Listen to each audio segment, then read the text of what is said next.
Welcome back to Leveling Up at Life. I'm Ryan. Hope you have a fantastic day. Today we're talking about emergency funds and sinking funds. So emergency funds are set aside funds, money, capital that will hedge some of the lower level risks that you're going to be taking every single day. The general size for emergency funds is expected to be 3 to 6 months of living expenses. That means your rent is taken care of, you know how you're getting back and forth to work, you get to eat today, and you get to keep the lights. In some situations, you get to keep basic utilities. So the basic premise behind an emergency fund and how it's calculated is if you were to lose your position, how long could you operate your household? In the event that you're a single income family or a single person by yourself, and you operate off of one income, you're probably going to want to skew towards the 6-month side because you need to hedge a little bit more if you were to lose your position. If one person who has one income in their household loses their income, there's no more income in that household.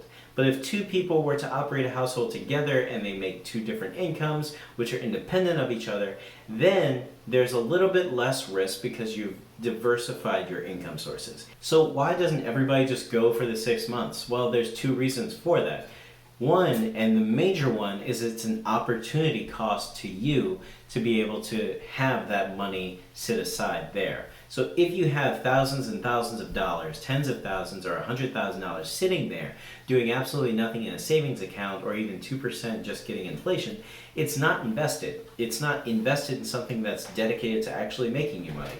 So there's an opportunity cost associated with having a bunch of money set aside that's not doing anything. It's insurance. You don't want to purchase too much insurance.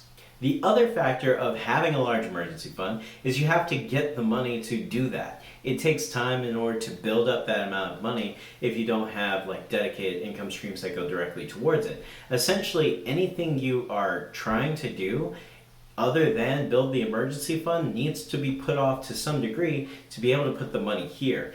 If the money is going here, it can't go there. It's pretty straightforward. So if you wanted to do something like investing, but you wanted to have an emergency fund first, if your goal is to have a 6-month worth of emergency fund and it takes you 3 or 4 additional months to get 6 months versus 3 months, then it's something that you really got to consider being out of investments for 3 or 6 months. Emergency funds are more or less a type of sinking fund. When you think of a sinking fund, the traditional example is what it was originally used for. So in the event of a home ownership, you have a house.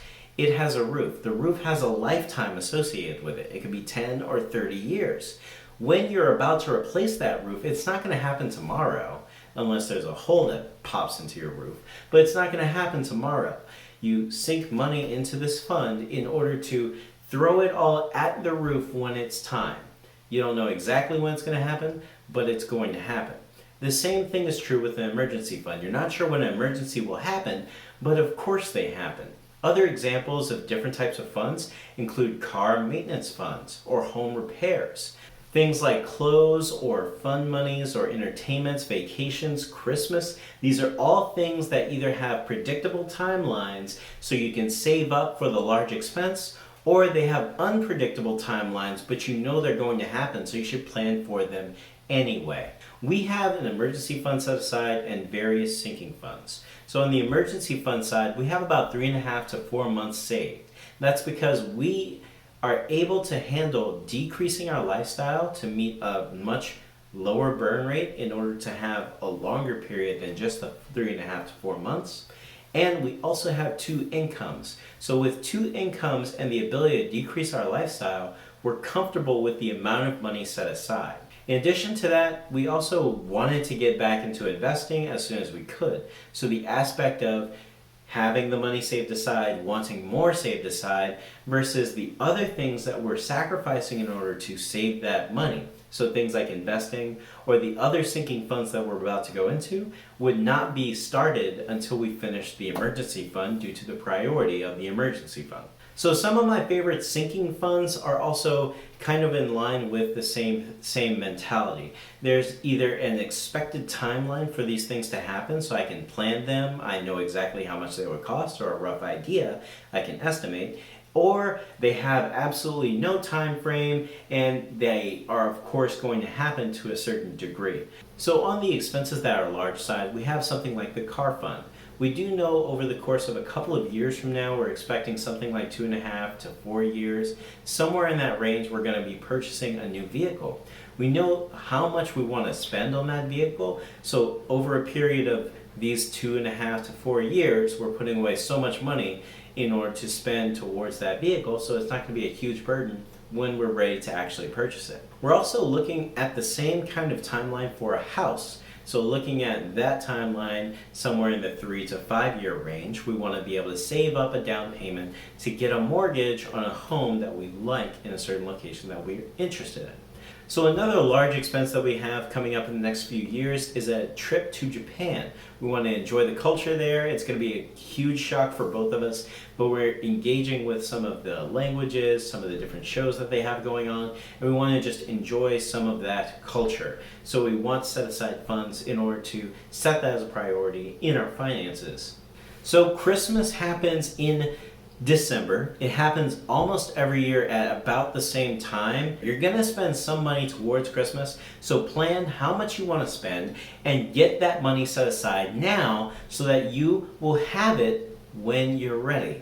We actually plan on having all of the funds set aside for Christmas in November, at the beginning of November, to be able to purchase some of those gifts that we want over the course of the year. So during the year, we will build up so much money, and at November, we should have all the money we set aside for Christmas ready to go. And the last large expense that we're going to talk about today is a laptop. I have a current version which is about 7 years old, I believe, when I last looked at it. It's running like a champ, but it is definitely slower than it should be. So we're looking at upgrading our laptop. That's one of the more nearer side goals that we have set aside, which are smaller. On the side of it, we're not exactly sure when these are going to hit. The main one is going to be the car expenses fund.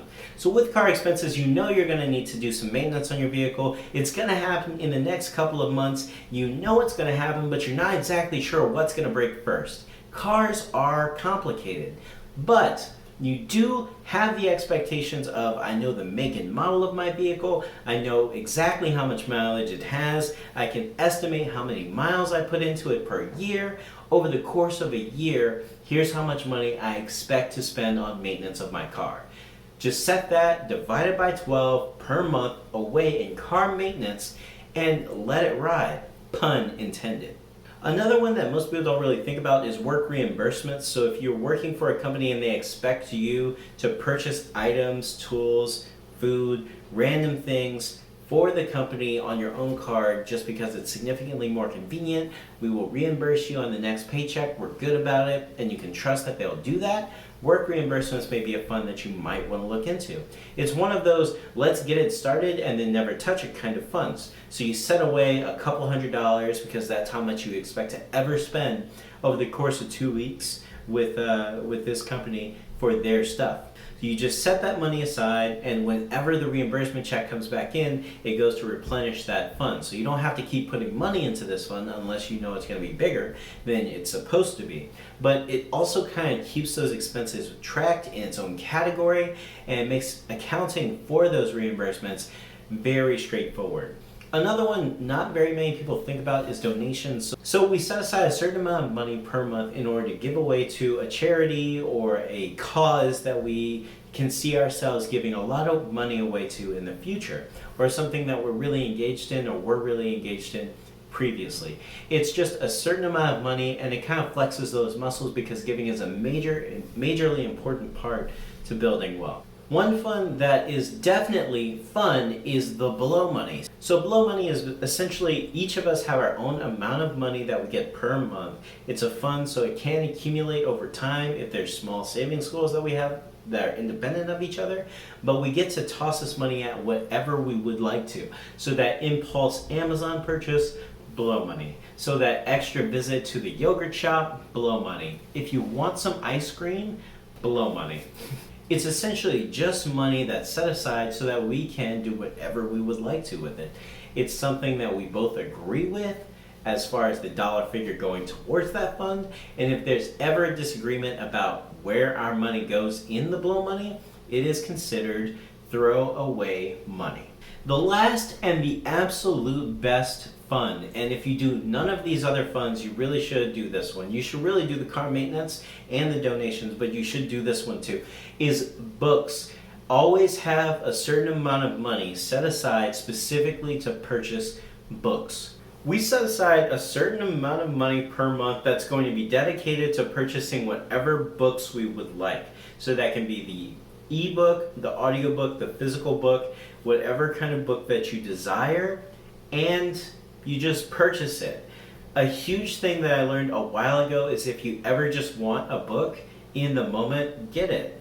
What's the big deal? A book can cost $20, $50, $80. It could cost money. It can cost real money. But a book that you purchase for $5 could literally save you thousands if you actually implement some of the material. So it's almost always a good investment to read a good book. And that's fiction, that's nonfiction, that's self-help and improvement, entrepreneurship, business, whatever you want to, whatever book you think fits with your life right now that matches up and just speaks to you, you purchase it. Books. Books.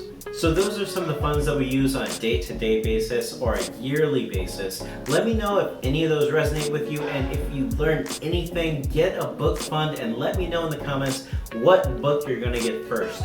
This has been Ryan from Leveling Up at Life. We make great days around here, so go make a great day. Peace.